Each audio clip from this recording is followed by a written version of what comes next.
हमारे जीवन में सत्संग क्या महत्व रखता है, यह जिस दिन हम जान लेंगे उस दिन सत्संग हमारे जीवन को अमृत बना देगा। जिसका महत्व हमें पता चल जाता है वह हमारे जीवन में एक परिवर्तन ले आता है। और इस धरती पर ऐसा कोई काम नहीं जिसके महत्व को जाने बिना आदमी करने को राजी हो जाए। यदि कोई आदमी बिजनेस करता है तो उस बिजनेस के महत्व को जानता है। किसी भी प्रकार का काम आदमी करता है उसके महत्व को वह जानता है और उसे जानने का प्रयास करता है। ऐसा कोई काम नहीं जिसको जाने बिना आदमी करने को राजी हो जाए। सत्संग भी जब हम जान लेते हैं इसकी महत्ता को, इसकी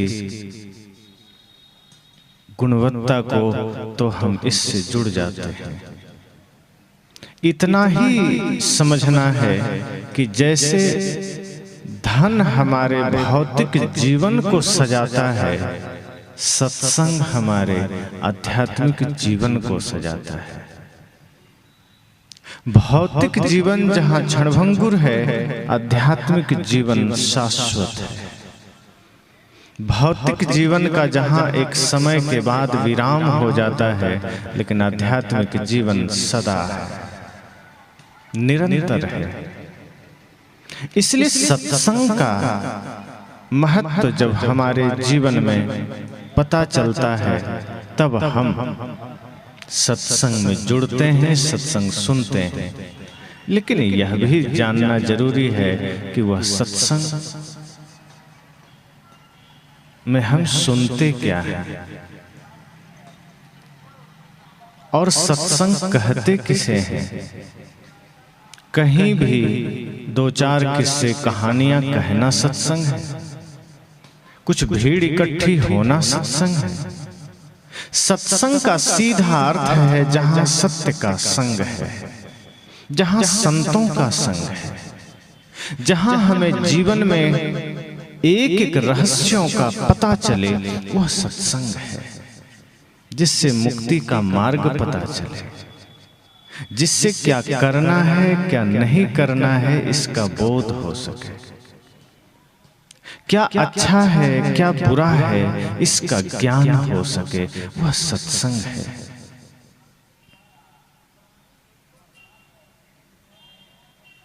और निश्चय ही यह सत्संग 3 दिनों तक चलेगा। 3 दिनों में हम सबको अपने जीवन को समझने और अपने जीवन में एक बदलाव लाने का मार्ग मिलेगा। सत्संग कभी साधारण नहीं होता। शब्द साधारण होते हैं, लेकिन वे शब्द जो सत्संग के होते हैं, सत्य के होते हैं, उसमें इतना सामर्थ्य होता है कि वो पूरी मनुष्यता को बदल सके, पूरे समाज में एक परिवर्तन ला सके, रोती हुई मानवता में एक मुस्कुराहट आ सके। इतना सामर्थ्य सत्संग में होता है। और जितना भी समय हम सत्संग में देते हैं, वह समय हमारे जीवन को कीमती बना देता है। इसलिए जब किसी ने गोस्वामी जी से पूछा कि आपके नजरों में सबसे कीमती और महत्वपूर्ण समय कौन सा है, तो उन्होंने इतना ही कहा, धन्य घड़ी जब सोई सत्संगा। उन्होंने यह नहीं कहा कि वह घड़ी धन्य है जब तुम रुपए का बंडल गिन रहे हो, वह घड़ी धन्य है जब तुम परिवार के साथ बैठे हो, वह घड़ी धन्य है जब तुम व्यापार कर रहे हो। उन्होंने इतना ही कहा, ये तो तुम करोगे ही, पेट के लिए इतना तो आवश्यक है, ये तो सब करते हैं, लेकिन ध्यान रखना वह घड़ी धन्य है, वह घड़ी महत्वपूर्ण है जब तुम्हारा समय सत्संग में बीते, तुम्हारा समय संतों के संग में बीते, तुम्हारा समय ज्ञान में बीते। तो इसलिए इन 3 दिनों में हमें अपने जीवन को समझने, अपनी समस्याओं को समझने का अवसर मिलेगा। ये 3 दिन में हम जानेंगे अपने ही प्रश्नों को। इस 3 दिनों में हम समझेंगे अपने ही विषम परिस्थितियों को, अपने ही जीवन के रोगों को। जब तक शरीर का रोग पता ना चले तब तक दवाई खाना उचित भी तो नहीं है।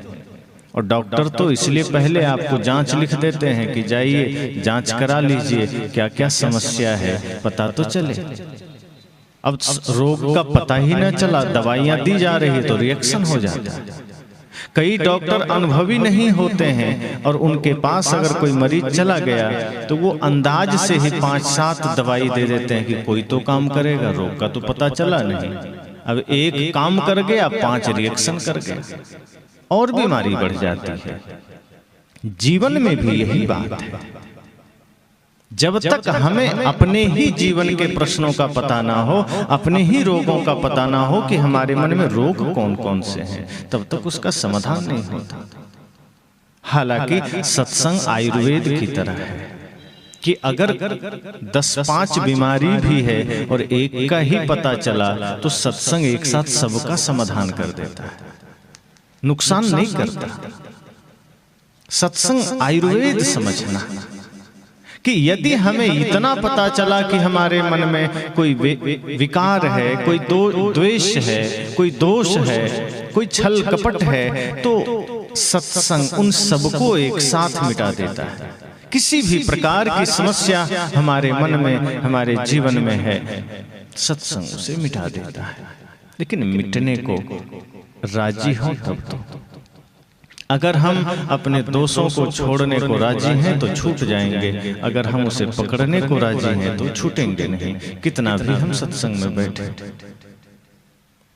सदगुरु ने कहा ना, पानी में मीन प्यासी मोहे सुन सुन आवत हासी। अब एक मछली ने कहा कि मुझे बड़ी प्यास लगी है। सदगुरु कबीर ने कहा तो हंसी की बात है, तुम पानी में ही हो, पानी के बिना तुम्हारा जीवन चल नहीं सकता, पानी के बाहर तुम जीवित ही न रह सकोगे, और तुम पानी में हो इसका प्रमाण यह है कि तुम जिंदा हो, और तुम्हारे जिंदा होने का सबूत है कि तुम जल में हो और फिर तुम प्यासे हो। ये हंसी की बात है, लेकिन वो मछली कोई और नहीं, ये मनुष्य है, इस समाज है। सदगुरु कहते हैं तुम भी ज्ञान के बीच बैठते, ऐसा कोई नहीं जिसके पास ज्ञान ना हो। छोटे से छोटे, बड़े से बड़े लोग के पास ज्ञान का भंडार है, कमी किसी के पास। पर सदगुरु कहते हैं फिर भी जीवन में दुख है, फिर भी मन में पीड़ा है, फिर भी आचरण में दोष है। इसका मतलब पानी में मीन प्यासी मोहे सुन सुन आवत हासी। अगर मन में द्वेष, मन में पीड़ा, मन में छल, मन में कपट है, इसका मतलब पानी में तो है, सत्संग में तो है, मंदिर में तो बैठे हैं, लेकिन मंदिर में बैठना हमारा किसी काम का नहीं। मंदिर में तो गए, तीर्थ में तो गए, संत दर्शन को तो गए, पर परिवर्तन ना आ सका, कोई बदलाव ना आ सका। ये सत्संग हमारे जीवन को बदलता है। तो मैंने कहा कि ये 3 दिन हम सब इतना ही जानेंगे कि हमें अपने जीवन को बदलना कैसे है, और 3 दिन होते होते आप पाएंगे कि जीवन में एक परिवर्तन का संकल्प जागृत हो उठेगा। आप अनुभव करेंगे कि 3 दिन के सत्संग के बाद आपके जीवन में एक संकल्प का भाव जागृत होगा कि निश्चय ही यह जीवन क्षणभंगुर है, बेहोशी में जीना उचित नहीं। हमारी यात्रा बेहोशी में होती है, इसलिए भूलें होती है। हमारी यात्रा मूर्छा में होती है, इसलिए त्रुटियां होती हैं। जीवन में त्रुटियां इन्हीं वजहों से होती। कभी क्रोध आया, कभी किसी की निंदा का भाव जगा, कभी किसी के प्रति द्वेष का भाव जगा, कभी ईर्ष्या का भाव जगा, कभी हिंसा का भाव जगा। संत कहते हैं ये भाव जगते ही तब हैं जब हम थोड़ी बेहोशी में होते हैं। आप अनुभव करेंगे, आप किसी पर क्रोध कर देते हैं, किसी को अपशब्द कह देते हैं, और कहने के कुछ देर बाद आपको महसूस होता है और आप कहते हैं ओह, चाहते तो नहीं थे, पता नहीं कैसे मुख से गुस्सा के शब्द निकल गए, कैसे गालियां निकल गई। आप कभी गाली दे देते हैं, किसी ने कहा कि आपको गाली नहीं देना चाहिए, फिर आप तब थोड़ा सा सोचते हैं और कहते हैं वो चाहते तो नहीं थे, पता नहीं गाली निकल कैसे गई। इसका इतना ही मतलब है कि गाली उस वक्त निकली जब आप अपने भीतर मौजूद नहीं थे, जब आप अनुपस्थित थे, और आपके अनुपस्थिति में मन ने भीतर से कचड़े बाहर कर दिए, भीतर के विकार को बाहर दिखा दिया संसार को। जब हम मौजूद होते हैं, जब हम जागरूक होते हैं, होश में होते हैं, तो फिर मन कभी भी आपके आज्ञा के विरुद्ध कार्य नहीं कर सकता। फिर क्रोध के भाव ना जगेंगे। कोई आदमी कहता है ना कि क्या करें, बीड़ी नहीं छूटती, शराब नहीं छूटती। ये सारे विकार तब हमारे जीवन में आते हैं जब हम बेहोशी में होते हैं, और शराब तो प्योर बेहोशी की बात है।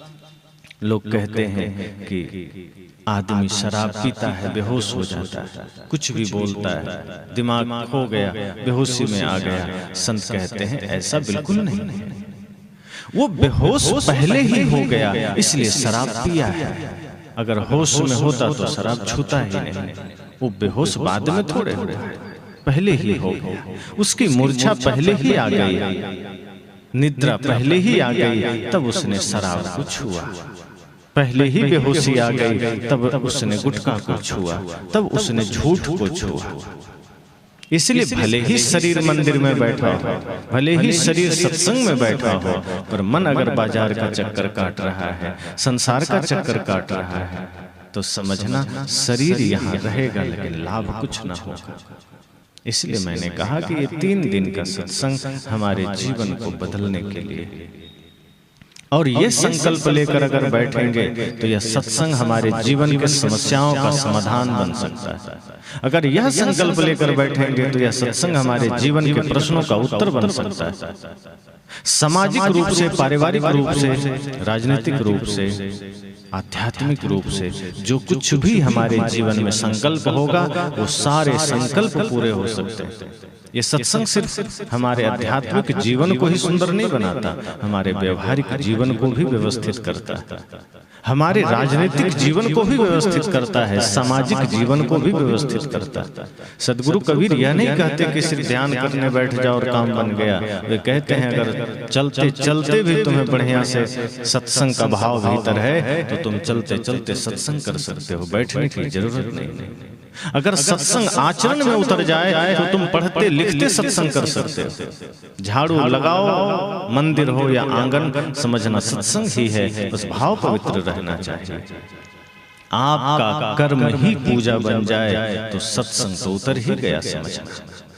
अगर आप घर में ही सेवा कर रहे हैं और वह सेवा का भाव पूजा का भाव बन जाए तो समझना आपका घर में ही सत्संग हो गया।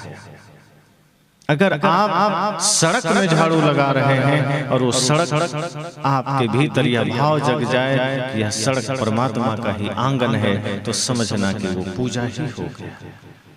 आप किसी को भोजन दे रहे हैं और ये समझना कि ये भोजन हम परमात्मा को ही दे रहे हैं, तो भोजन भी प्रसाद हो जाएगा।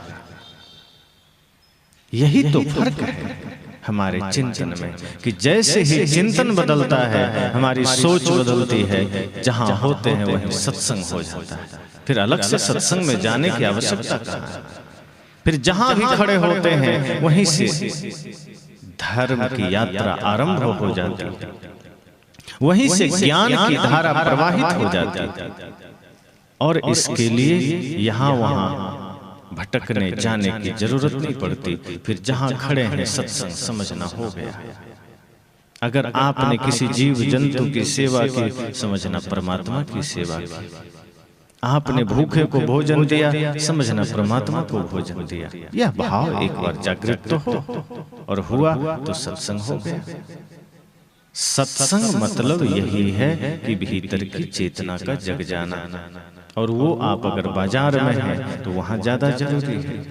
सत्संग में तो सभी शांत हैं, यहाँ किसी से किसी को विवाद थोड़े, यहाँ किसी से किसी को झगड़ा भी नहीं है, किसी को कोई अपशब्द भी नहीं कहेंगे, किसी से किसी को शिकायत भी नहीं है। असली मामला तो शुरू होता है बाजार में, घर में, संसार में।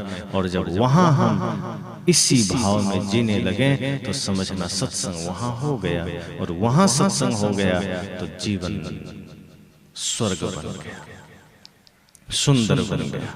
तो जीवन को सुंदर बनाने का यह केंद्र है। सत्संग को इसलिए परिवर्तन प्रवर्तक स्थल भी कहते हैं कि यहाँ मन बदलता है, जीवन बदलता है, जीने का ढंग बदलता है, बिखरा हुआ परिवार एक सूत्र में बंधता है, ये वो स्थल है। बिखरा हुआ मन शांत होता है, टूटे हुए दिल जुड़ते हैं, जीवन में पैदा हुई अश्रद्धा श्रद्धा में बदलती है। यहां से हम जानते हैं कि माता पिता गुरु और राष्ट्र के प्रति हमारा समर्पण कैसा हो, हमारी श्रद्धा कैसी हो। हम सत्संग कर तो लेते हैं, लेकिन न माँ बाप के प्रति हमारा समर्पण होता है, न राष्ट्र के प्रति, न गुरु के प्रति। आज जो देश में इतने सारे आडंबर हैं, इतनी सारी समस्याएं हैं, क्यों है?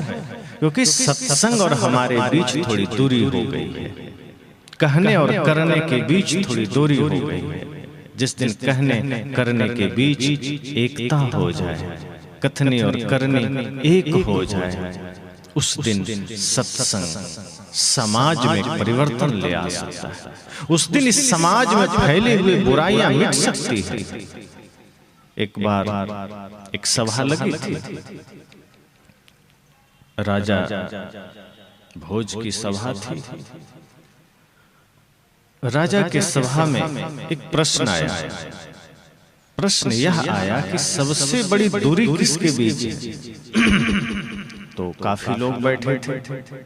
एक व्यक्ति खड़ा हुआ, कहा मेरे ख्याल से तो मेरे घर से और खेत की दूरी बहुत बड़ी दूरी, मुझे जाने का मन ही नहीं करता, इसलिए खेती खराब हो जाती है। आलसी आदमी था, उसने उसे ही ज्यादा दूरी समझा।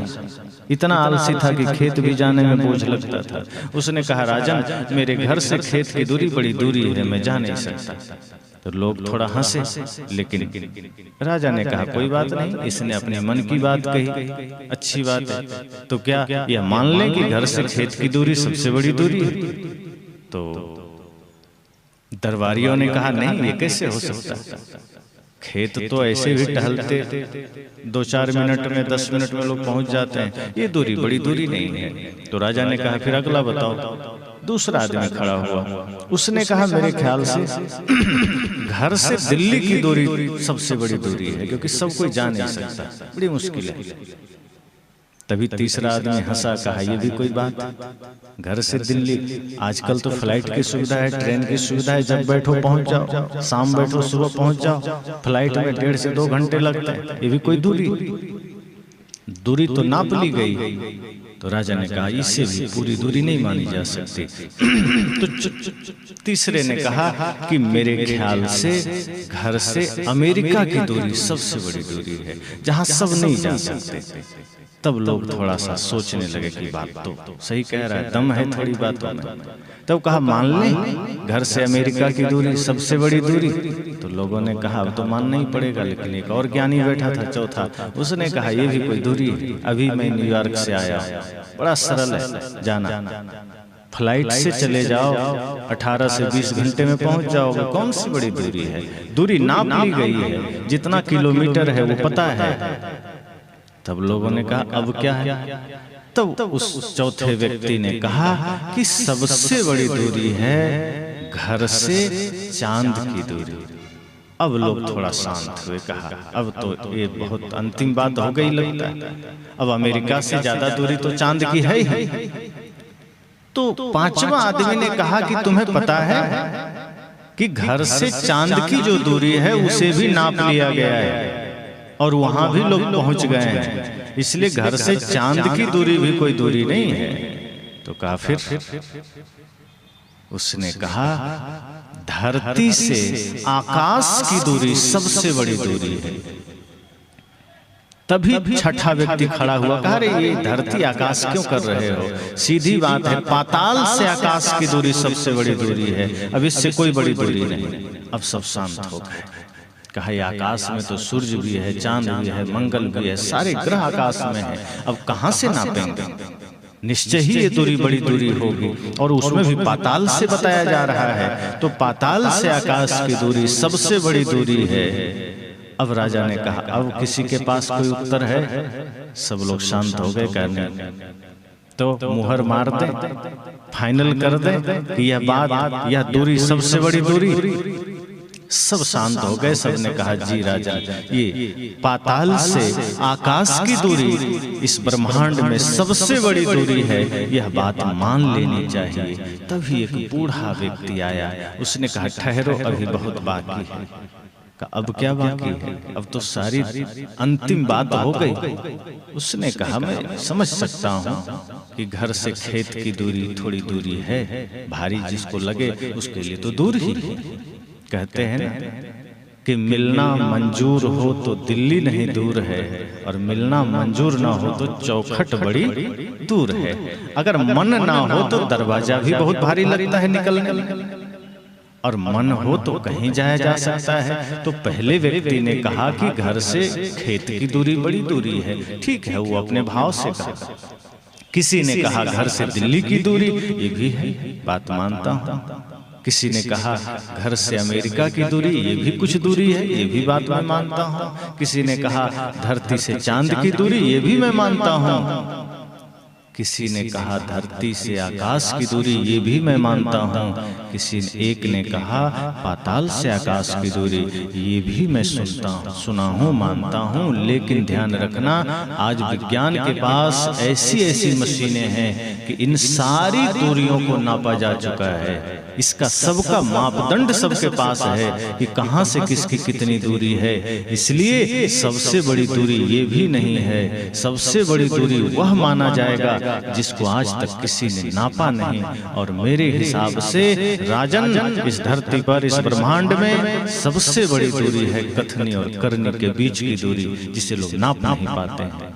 इसलिए मेरे हिसाब से ये बाहर की दूरियां तो छोटी सी दूरियां हैं, ये बाहर की यात्राएं तो छोटी सी यात्राएं हैं। हमारे जीवन की सबसे बड़ी दूरी यही है, कथनी और करनी के बीच की दूरी।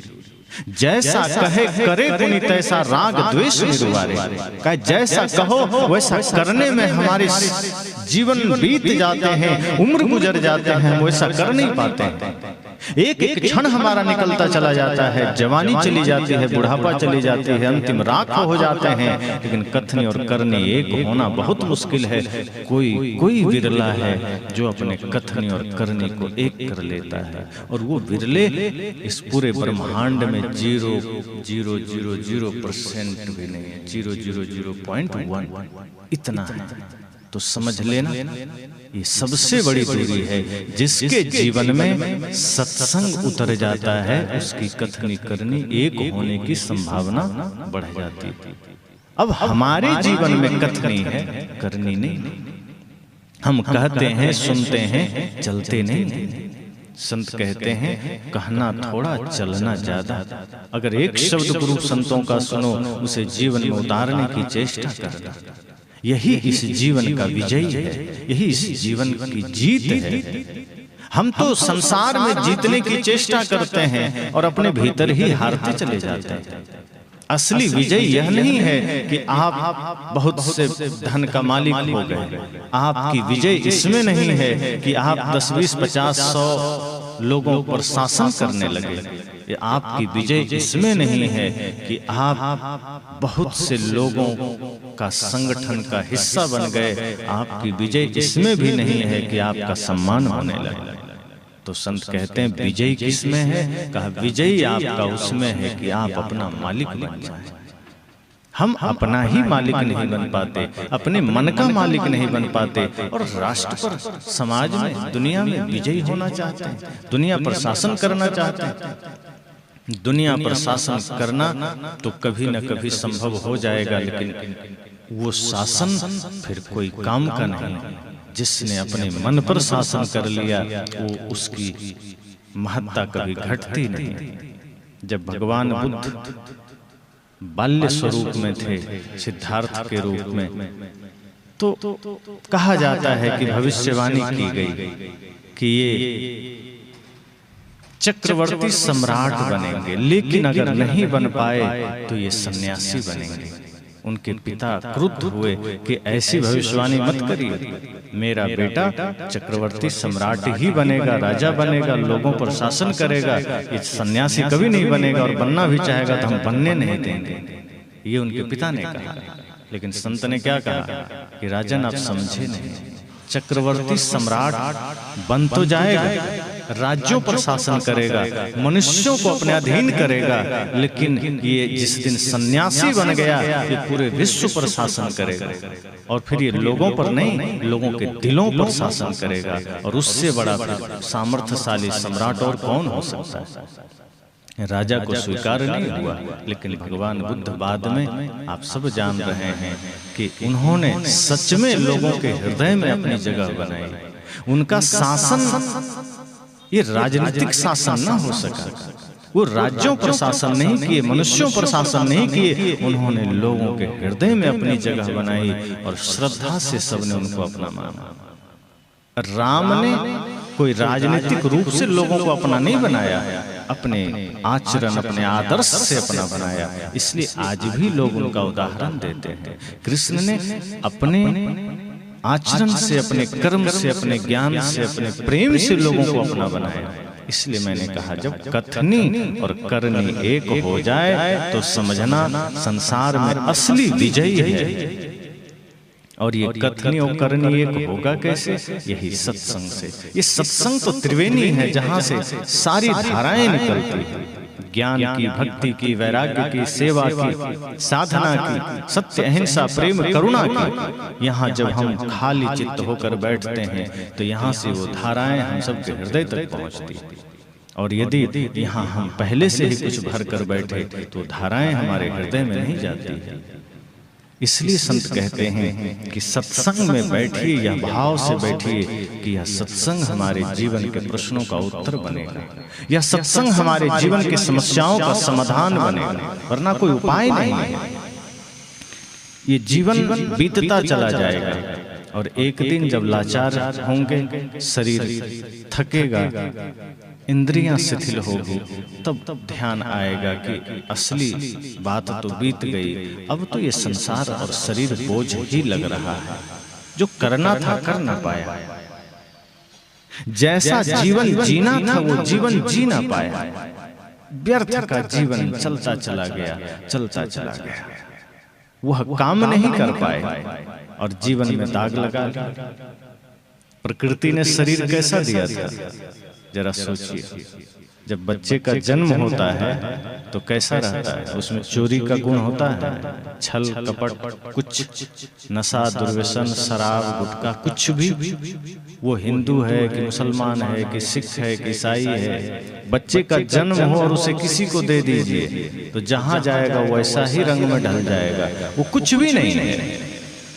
लेकिन जब बड़ा होता है धीरे धीरे परिवार का संग मिलता है, समाज का संग मिलता है, एक एक दाग लगते चले जाते हैं। दाग ही तो है, जातिवाद का दाग लग गया, संप्रदायवाद का दाग लग गया, धन का लगा, अमीरी गरीबी का दाग लगा, छल कपट का दाग लगा, हिंसा का लगा, नशा दुर्व्यसन का लगा, नफरत घृणा का दाग लगा। इतने सारे दाग लगाते चले गए और प्रकृति को कैसा देते हैं वापस? बदरंग करके। जरा सोचिए, आपने किसी से कोई वस्तु मांगी, कहीं जाना हुआ, आपने किसी से कहा भैया थोड़ा सा गाड़ी दे देना अपना, आपकी गाड़ी का काम है, मेरे पास गाड़ी नहीं है।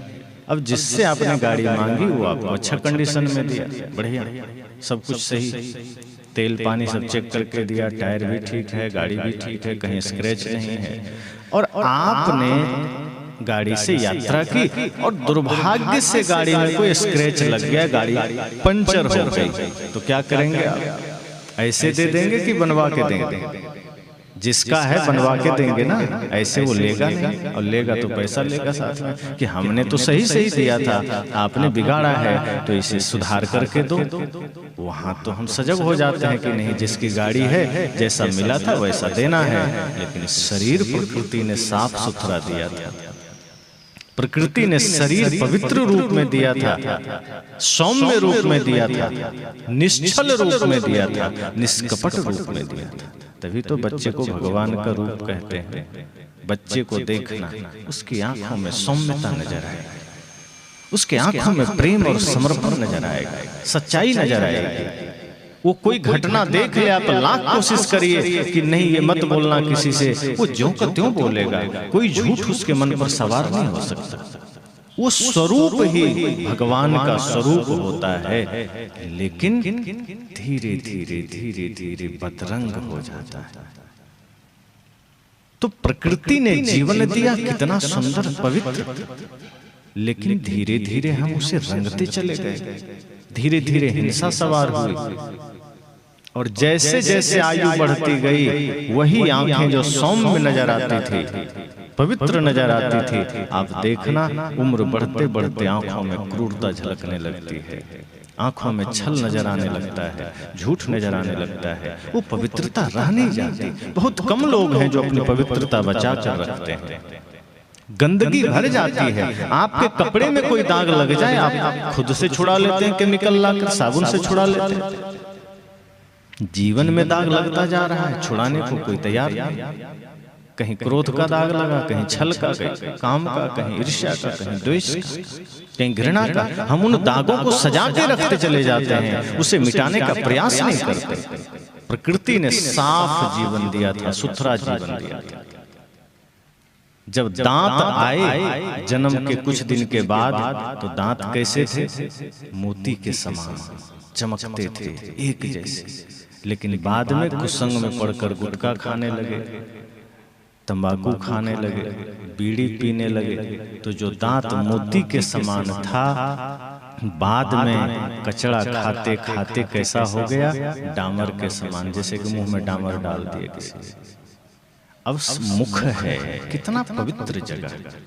इसी से हम भगवान का नाम लेते हैं, गुरु का नाम लेते हैं, इसी से प्रसाद ग्रहण करते हैं, और इसी में हमने कचड़ा भी डाल लिया। गुटखा कचड़ा ही तो, और क्या है? बीड़ी क्या है? जहर है। सिगरेट जहर है। तो जो मुख पवित्र है, भगवान के मंदिर का दरवाजा है ये मुख, और इसी शरीर रूपी मंदिर के दरवाजे में हमने कचड़ा डाल दिया, तो ये शरीर रूपी मंदिर अपवित्र हो गया। पर कोई बात नहीं, सदगुरु कबीर के पास बहुत मौके हैं। वे कहते हैं चिंता मत करना, कोई दाग लग जाए तो कोई बात नहीं, मनुष्य जीवन है, हो जाता है। और जगह तो कह देते हैं कि नहीं तुमने पाप कर लिया, अब कोई उपाय नहीं, अब तो नरक में ही जाना है। सदगुरु कबीर कहते हैं नहीं, ये मनुष्य जीवन कर्म की भूमिका है, बहुत उपाय है। पाप हो जाए चिंता मत करना, भूल हो जाए चिंता मत करना, हाँ, लेकिन अगर भूलों को सुधारा ना जाए तब नरक जाओ। लेकिन भूल हो जाए कोई बात नहीं। अंगुलीमाल से भी तो बहुत पाप हुआ, लेकिन बुद्ध मिले, जीवन बदला, सन्यासी बन गए। रत्नाकर ने भी तो बड़े जघन्य पाप किए, वैसा तो कोई नहीं करता आज, लेकिन सप्तऋषि मिले या नारद जी मिले, जीवन बदला, वाल्मीकि ऋषि बन गए। सदगुरु यही कहते हैं चिंता मत करना, कोई दाग लग जाए जीवन में कोई बात नहीं, भूल में लग गए, अनजाने में लग गए, कुसंग वश लग गए, ज्ञान ना था, कोई भूले हो गई, कोई दाग लग गया, चिंता नहीं करना। लेकिन ये ध्यान रखना कि अब दाग छुड़ाने का समय है। प्रकृति को ये जीवन ऐसे मत लौटा दे। अगर ऐसे ही लौटा दिया तब कोई उपाय नहीं है, तब कोई नहीं बचा सकता नरक में जाने से। इसलिए दाग लग जाए तो चिंता नहीं है, कुसंग में पड़ करके कोई बुराई जीवन में आ जाए उसकी भी चिंता नहीं है।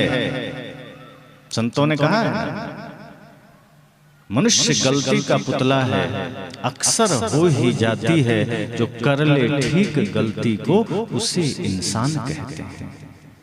और सदगुरु कबीर ने क्या कहा है?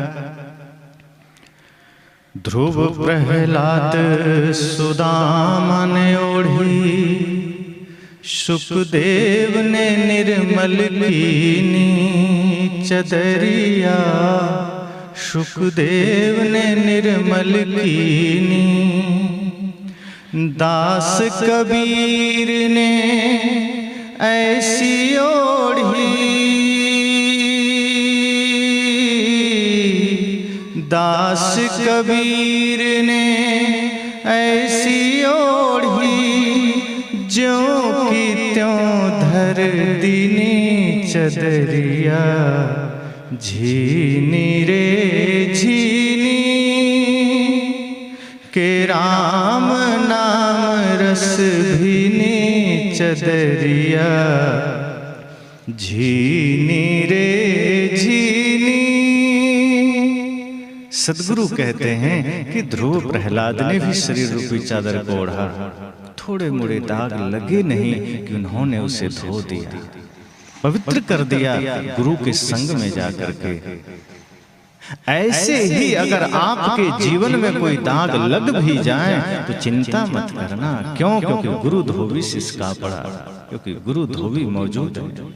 कपड़े के लिए हम धोबी के पास जाते हैं, कपड़े धुल जाते हैं, पर मन में कोई दाग लग जाए, जीवन में कोई दाग लग जाए तो सच्चे गुरु के पास जाना। गुरु भी आपके जीवन के दागों को छुड़ा देंगे। गुरु भी धोबी ही है, गुरु भी धोबी का ही काम करते हैं। और दूसरी बात, साहब ने कहा, दास कबीर ने खुद को संबोधित किया कि मैंने इस शरीर रूपी चादर को ऐसा ओढ़ा कि कुछ दाग लगने ही न दिया, कोई कचरा आने ही न दिया। मैंने इतनी सावधानी से, इतनी सजगता से इस शरीर रूपी चादर को ओढ़ा कि ज्यों की त्यों धर दीनी चदरिया झीनी रे झीनी। उन्होंने कहा, मैंने ये चादर जैसा प्रकृति ने दिया था वैसा लौटा दिया। ये विजयी है हमारा।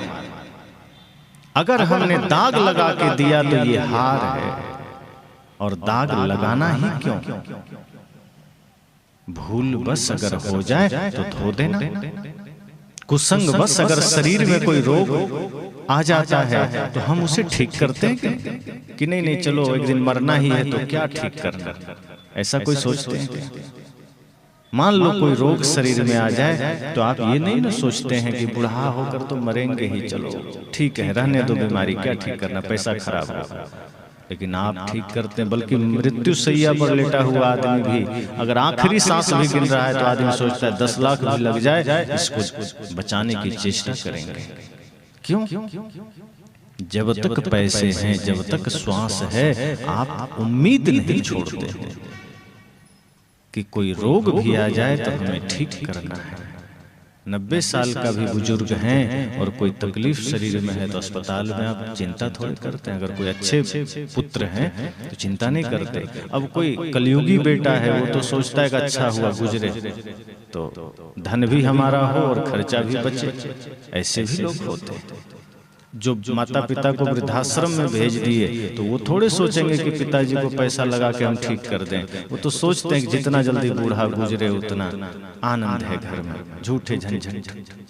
लेकिन जो पुत्र वास्तव में श्रवण कुमार का के पद चिन्हों पर चल रहा है, जिसके लिए माता पिता महत्वपूर्ण है, उनके ही चरणों में तीर्थ है, उनके ही चरणों में धाम है, वो अंतिम तक चेष्टा करता है कि पिताजी बच जाए। क्योंकि पिता का होना ही वो अपने आप में ये समझता है कि भले ही हम सब कुछ कर रहे हैं, पर अगर पिता जिंदा है तो ये महसूस होता है कि सिर पर किसी का हाथ है, वो आनंदित होता है। इसी तरह संत कहते हैं, जीवन में कोई दाग लग जाए छुड़ाना, कुसंग बस कोई भूल हो जाए उसे ठीक करना, गलत संगत में पड़कर जीवन में कोई दोष आ जाए उसे मिटाना। और चेष्टा करिए कि यह जीवन बेदाग हो जाए, कोई दाग न रहे। जब बेदाग रहेगा और तब आप प्रकृति को लौटाएंगे तो खेद मन में नहीं होगा कि दाग लगे रह गए, बुराइयां पड़ी रह गई जीवन में, तब खेद नहीं होगा और यात्रा भी आनंददायी होगी। सदगुरु कबीर ने कहा ना कि जब दाग लगे तो छुड़ा लेना। गुरु संत के पास ये सामर्थ्य है, ये ज्ञान उनका इतना पावरफुल है कि अगर हमने स्वयं को समर्पित कर दिया गुरु को तो गुरु हमारे जीवन के दाग छुड़ा देते हैं, हमारे मन के दाग छुड़ा देते हैं।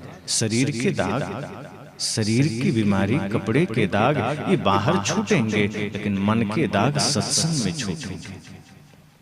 इसलिए बाहर हम यह सोचें कि चलो कोई बात नहीं, मन में दाग है तो चल जाएगा, नहीं चलेगा। मन के दाग जरूरी है छूटना। तो ये 3 दिन का सत्संग हम सबको जागृत करेगा। ये समझना पहला सत्र है, यह आरंभ है हमारे जीवन के उद्देश्यों को जानने का। ये आरंभ है हमारी यात्रा का कि हम एक धर्म की यात्रा पर चल सकें, हम कर्म की यात्रा पर चल सकें, जहां कर्म और धर्म एक होगा। अंतिम दिन होते होते आप ये अनुभव करेंगे कि जहां एक और कर्म की धारा है, दूसरी तरफ धर्म की धारा है, दोनों को एक होना है। जब कर्म धर्म धर्म कर्म बन जाए तब समझना जीवन में विजयी हुआ। कर्म अलग न रहे, धर्म अलग न रहे। जब हम दोनों को अलग करते हैं तभी तो भूलें होती हैं। भगवान कृष्ण ने गीता में कहा ना, कर्म करो लेकिन फल की इच्छा ना करो। सब जानते हैं। तो एक चोर ने कहा कि मैं चोरी करता हूं तो कर्म ही तो करता हूं, फिर क्या दिक्कत, हम भी फल की इच्छा नहीं करते, अच्छा ही तो करते, पुण्य ही तो है। तो भगवान भी कहते हैं कर्म करो। संत ने कहा, उन्होंने भगवान ने यह कहा कि कर्म करो फल की इच्छा ना करो, लेकिन ध्यान रखना अगर तुमने पाप कर्म किए हैं तो फल की इच्छा जरूर रखना, क्योंकि फिर अगर तुमने कांटे बोए हैं तो फल हाथ में नहीं आएगा, फूल भी नहीं मिलेगा। कर्म सही करना तब निश्चिंत हो जाना।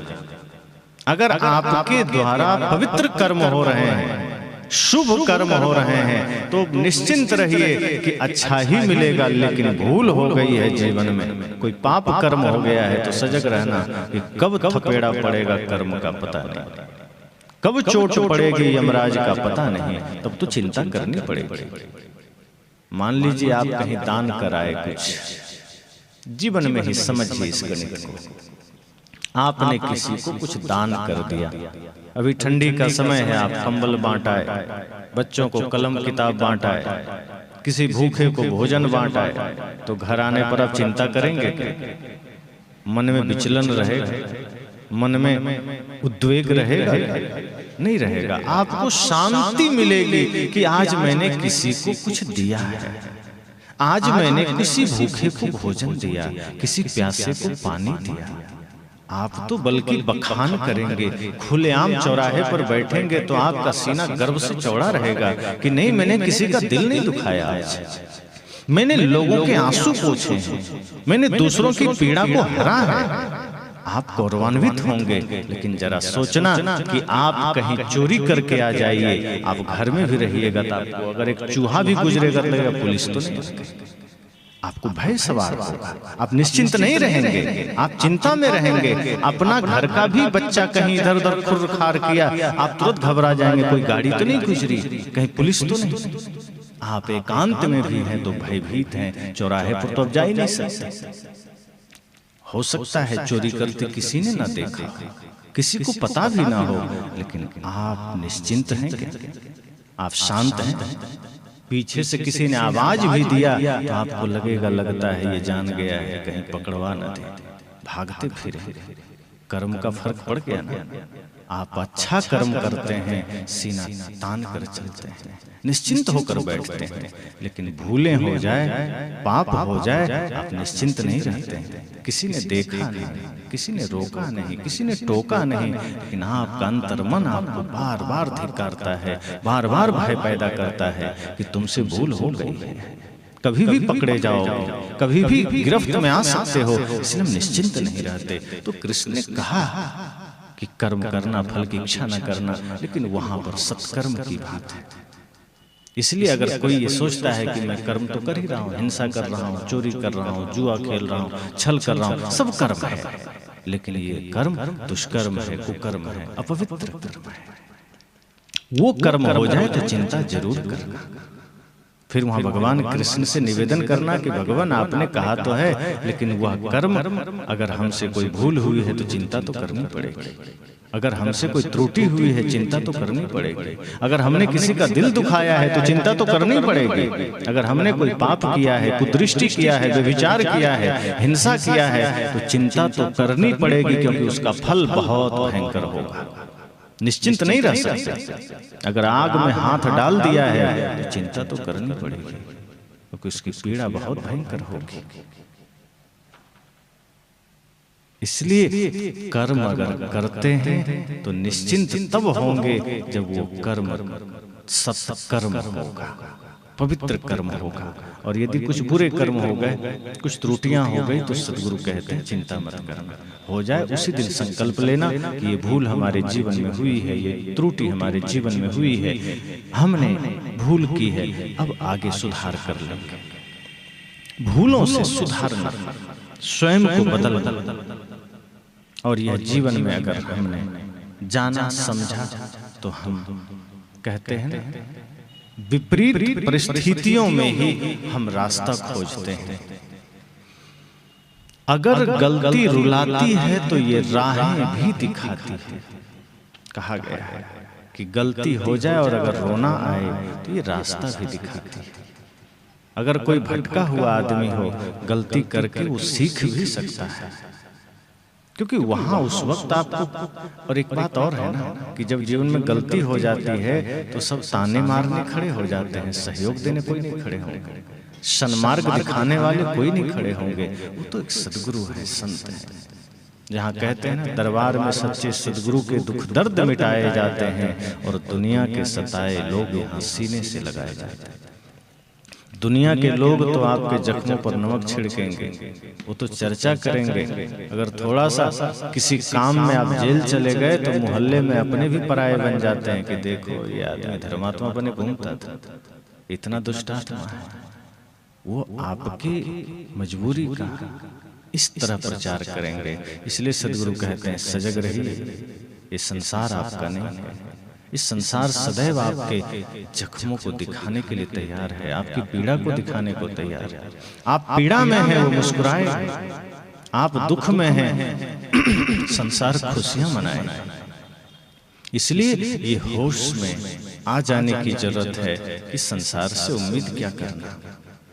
ये संसार तो है ही माया का रूप, ये तो दुख में हमें और नीचे ले जाएगा। और हम सुखी रहेंगे तो संसार दुखी रहेगा। तो 3 दिनों का यह सत्संग आपके जीवन में परिवर्तन लेकर आए, ये मैं संकल्प लेने की बात करूंगा, यह दृढ़ प्रतिज्ञा करने की बात करूंगा। क्योंकि कब क्या हो ये कोई नहीं जानता। सत्संग हमारे जीवन के उद्देश्य को पूरा करता है, भौतिक नहीं, आध्यात्मिक। हम भौतिक उद्देश्य को लेकर आ गए तो सत्संग से कोई उम्मीद नहीं रखना। एक जगह सत्संग चल रहा था, एक माता सत्संग सुनने आई। उन्होंने कहा, गुरुजी मैं आपसे दीक्षा लेना चाहती हूँ और सत्संग भी सुनती हूँ, ये बताना कि आपका सत्संग सुनेंगे तो मेरा घर बन जाएगा। मैंने कहा, मैं ईंट और छड़ सीमेंट थोड़े बेचता हूँ, घर कैसे बन जाएगा? सत्संग सुनने से घर तो नहीं बनेगा। हाँ, आपके घर में शांति जरूर आ जाएगी। आध्यात्मिक रूप से कहूं तो वास्तव में घर बन जाए। घर मतलब जहां परिवार रहते हैं वो बन जाए, वो बिगड़ेगा नहीं। सत्संग से आपके मन में शांति आ जाएगी। समस्या यह है कि हम बाहरी धन को तो इतना महत्व दे देते हैं कि लगता है वही सब कुछ है, लेकिन जो शांति का धन है हम इसे छोटा कर लेते हैं। इसलिए इसके महत्व को हम नहीं जानते। ये महत्व जानना हो तो माता सबरी से पूछना। परम शांति और भक्ति का धन को जानना हो तो मीराबाई से पूछना, विदुर जी से पूछना कि परम शांति का धन की क्या कीमत हो सकती है। पूरे दुनिया के खजाने एक और शांति का धन एक और, फिर भी तुलना नहीं है। क्योंकि पूरी धरती को भी लुटा दो तो भी शांति नहीं मिलेगी। शांति मन की निर्मलता से मिलती है और मन की निर्मलता का सूत्र सत्संग से मिलता है। कोई आदमी खूब पैसे कमा ले और भूख न लगे तो पूछना उसका दुख कितना भयंकर है। वो रुपया चबाएगा कि खूब पैसे कमा लिया तो पैसे में ही मक्खन लगा के खाएगा? संभव है नहीं। डनलप का गद्दा हो, एयर कंडीशन रूम हो, एयर कंडीशन गाड़ी हो और नींद अगर ना आए तो उसे वो मुलायम गद्दे भी काटते हैं, वो एसी भी काटता है। लेकिन अगर आपके जीवन में संतोष है, मन निर्मल है, तो कंकड़ पर भी सो जाओ, खर्राटे की नींद आएगी, चिंता नहीं। इसलिए मैंने कहा ये सत्संग आपको वो परम शांति का धन प्रदान करता है जो धरती पर कहीं नहीं मिलेगा। लेकिन इस शांति के धन का पता तो हो कि ये हमारे जीवन में कितना महत्वपूर्ण है। बाहर का धन तो साधारण धन है, शरीर की व्यवस्था के लिए। यह बात अगर हम जान लिए कि बाहर का धन का उपयोग इतना ही है कि शरीर को हम जब तक श्वास है व्यवस्थित रख सके। आप यहां ही देखिए, धन की आवश्यकता है, धन है तो ये पंडाल लग गया, धन है तो ये माइक लग गया, लाइटें लग गई, गद्दे आ गए। ये ना होता तो शायद ना लगता। लेकिन ये लगा किस लिए है? ताकि यहाँ सत्संग हो सके। ये बाहर के सारा विस्तार हम किस लिए किए हैं? ताकि ज्ञान की दो चार बातें सुन सके। इसका मतलब कुछ भी करके अगर हम ज्ञान सुनने को राजी हैं, मतलब ज्ञान उससे ऊपर है और सदैव ऊपर रहेगा। मतलब दोनों का अपना अपना काम है। शरीर है, भोजन देना ही पड़ेगा, कपड़े देने ही पड़ेंगे, घर चाहिए ही चाहिए। सद्गुरु यह नहीं कहते कि धन है तो लुटा दो, शरीर में रोग लग जाए तो ठीक ना करो, कपड़े फाड़ के फेंक दो। सद्गुरु कहते हैं शरीर आपका साधन है, इसका भी ध्यान रखना, इसका भी ख्याल रखना, इसको भी व्यवस्थित रखना, क्योंकि यही आपको मुक्ति तक ले जाएगा। लेकिन इसी पर अटक मत जाना, साधन में अटक मत जाना। ये साधन है, लक्ष्य पर ध्यान रखना। धन मार्ग है, यात्रा है, मंजिल धर्म है। तो धर्म तक जाना है, परम शांति तक जाना है, तो ये सहायक है। इसलिए पहला दिन, पहला सत्र है। सभी को हृदय से शुभकामनाएं हैं कि आगे ऐसे ही तन थिर मन थिर सुरति निरति थिर हो। इस भाव के साथ इस सत्संग में उपस्थित रहेंगे और धीरे धीरे हम अपने जीवन की उस अंतिम बिंदु तक पहुंचेंगे जहां से परमानंद परम शांति सहज प्राप्त हो सके। वो